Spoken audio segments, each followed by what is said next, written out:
I am Jay Rosenthal. You are. Kristen Raymond. And this is Pod of Flowers, the official podcast of Hall of Flowers. We are in show number 2, Hall of Flowers, in Toronto. Day number 2. Day 2. Yes. 2023. I got all the numbers I need to do. You are Erik Fonseca. I'm Erik Fonseca. Tell us who you are and tell us about One-to-One. Sure. I am the Chief Revenue Officer and one of the co-founders of One-to-One. We are a cannabis marketing technology company. We developed an online marketplace that allows brands and retailers to connect. You can see here, order assets direct for retailers. We give them access to hundreds of brands, product information, their digital and physical marketing assets, and they can order them direct from our site. And then for a bunch of our brands, what we offer them is access to 2,000 plus retailers in our network that come and engage with us in our app. And then a bunch of different services ranging from like full third-party logistics, so we warehouse and inventory all this stuff, ship it into stores for the sales and marketing teams, and then a whole bunch of different lead gen opportunities through a bunch of different marketing efforts that we do. And so I'm a retailer. Yeah. And I say, on One-to-One, I want these assets for my shop. Sure. From, like, what's the whole array look like? Like, obviously, I don't know, posters, whatever, but like, what is the full array of things that I could get? It ranges a lot. Yep. Typically what we do see it's going to be a lot of print marketing materials, 10 cards, things for in-stores. An area that we've seen really grow over the last year and change has been digital assets. So all the menu board stuff, things for your social posts, stickers are really super popular, a little bit of the small and cheap and cheerful giveaways that they can give away in store. That kind of And stuff. this alleviates me as a retailer needing to like call 50 brands to get 50 things. For sure. But almost as importantly, as a brand, I'm outsourcing this distribution to you. Yeah, I think where we try to fit in for our brands is to essentially take some of the just delivery or the monotonous kind of stuff off their plate so they can spend more time in stores with brands. Another really key area is, I was talking to a rep yesterday, he's like, I manage 850 stores. I'm like, how do you do that? He's like, I don't really, like I do my best. And so for the times that you can't reach those stores or you can't engage with them, we can still provide a channel for them. For retailers, it's kind of about aggregation, right? I have 50 reps I talked to. I had a retailer show me early days. They're like, here's my Excel spreadsheet for all the logins for the digital places that I log into, which is 40 different logins. And so it's centralizing it and aggregating that stuff. Yeah.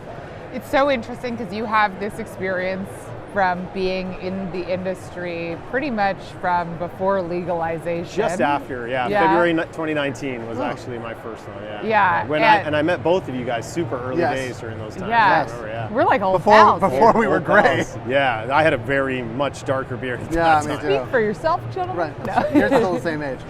But I haven't aged today. Right. But what I think is like really interesting is what you're talking about is like, how do you manage all of those relationships? Yeah. And that's one thing that in the Canadian market, having a distributor, you don't have to manage the one-on-one relationships with the sales process, but you do need to still have a good relationship and have connection to be able to get the product sold through. Somebody who was just on before was talking about how getting the product developed and to market is difficult, but actually getting it sold is like where the uphill battle starts. Yeah, you got and it. It's almost like you're coming in to be able to support with the retail stores with those tools to help get a product sold.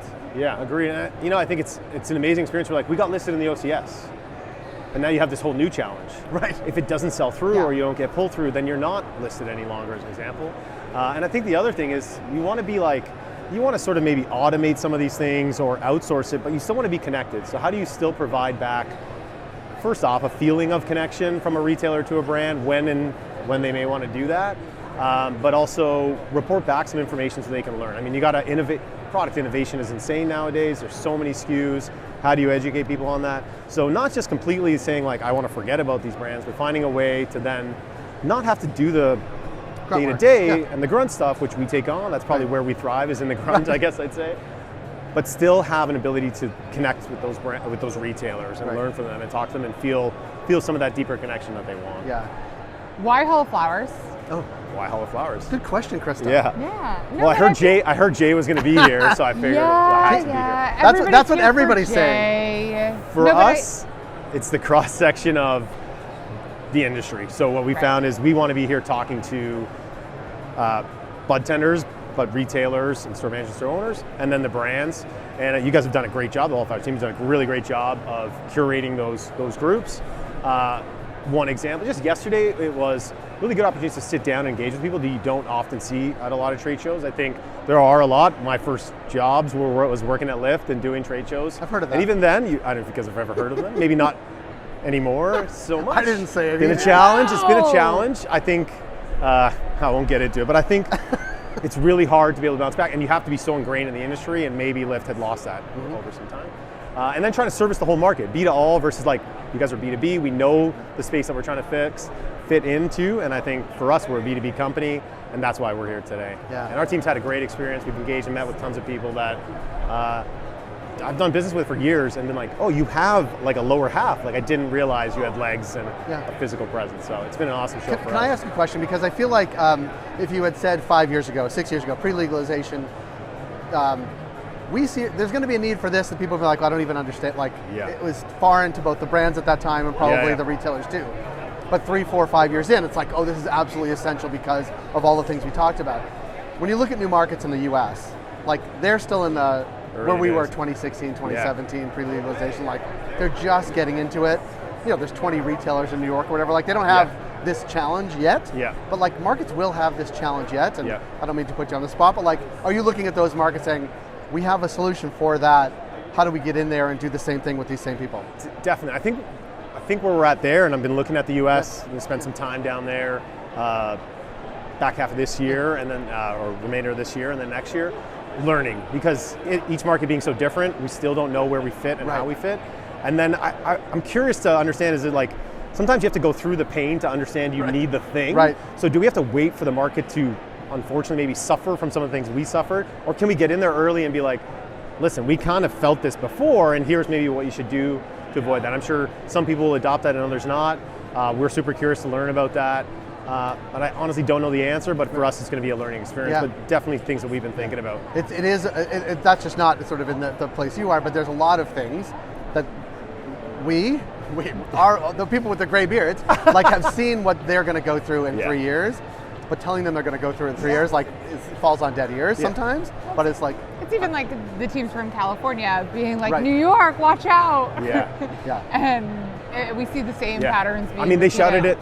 Market shouted it to us when we started in Canada. We're like, no, Canada's different. We got it, We know. And then we're like, oh shit, they were pretty right about this thing. Federal legalization. Everything is going to be fine. And then we had all these different provincial implications and regional, and then municipal regulations that we had, which ended up being very similar. But the irony, though, we've talked to 3 or 4 US-based brands that are here or coming here and using the show as either launching off point or sort of information gathering. And then some of the things that we have done here actually is a good platform for brands to enter, because we have one federal, you need one partner in the country, and then you're across the country. Like some of the things that seemed burdensome, like actually are a good platform for more established brands to come in. Especially when you compare it against the options down there as an example, It's all relative, So I think, again, a lot of opportunity we're looking at, maybe should we be expanding to mature market? One I'm really interested in learn more about is the Michigan market. We were chatting about it yesterday, but similar to a lot of the Canadian dynamics. So I think really interesting to see how it plays out. I mean, I ran into someone yesterday from Australia who was here trying to learn about things that are happening in Canada, which is kind of cool to see. Well, at that pace, you're going to have way more gray in your beard. I might have to shave the beard off, to be honest. Just hide all that gray by shaving it. Go ahead. Oh, we have a question that we're asking everybody. What are you wanting to walk away from and learning today from Hall of Flowers and being here? I think for us it would be, we always want to understand how many retailers use it, and then how do they use this day to day. We have all these different, like a retailer who runs one shop, to who runs 10, to who runs 40. They got a bunch of different use cases. And where we want to be better in the next coming year is solutions that are more geared to them. Today it's been one size fits all because we've just had to focus. We've done so much product development. So we would like to find solutions that are more catered to, like, I run 5 shops. These are some things that I'm struggling with. Maybe O2O can help with that. I run 50. Is there a solution that you can help? So it's like an enterprise solution, maybe some smaller solutions. And then again, the other thing is, I mean, we hear it a lot, but with the brands, we're seeing a lot of reduction in spend. Gone on lots of calls. I just don't have budget like I used to. I think those are the times when you can kind of turn and be a great partner, or you can turn tail and be like, well, I guess I'm out. And what we're trying to find is a solution that is like that's a challenge to us to be better, for us to be better for them. But it's more of we need a two-way communication platform to better understand how we can help and how we can do. So for me today and yesterday, was spending time with the brands that we're currently working with to just better understand how we can evolve their product a little bit, change the way we position it. How do we help you achieve the things you need because your things have changed, and then how do we adapt it a little bit? So more of that one-to-one time to really dig in and just understand the day-to-day and how we can help them. I like how you put one-to-one in that actual sentence. It just happens. It's so natural. Well played, Erik. Yeah. Thank you for making time. Thank you for being here. It was awesome. We look forward to following the success and progress, and thanks for making time. Thank you very much. You got it. It's fantastic.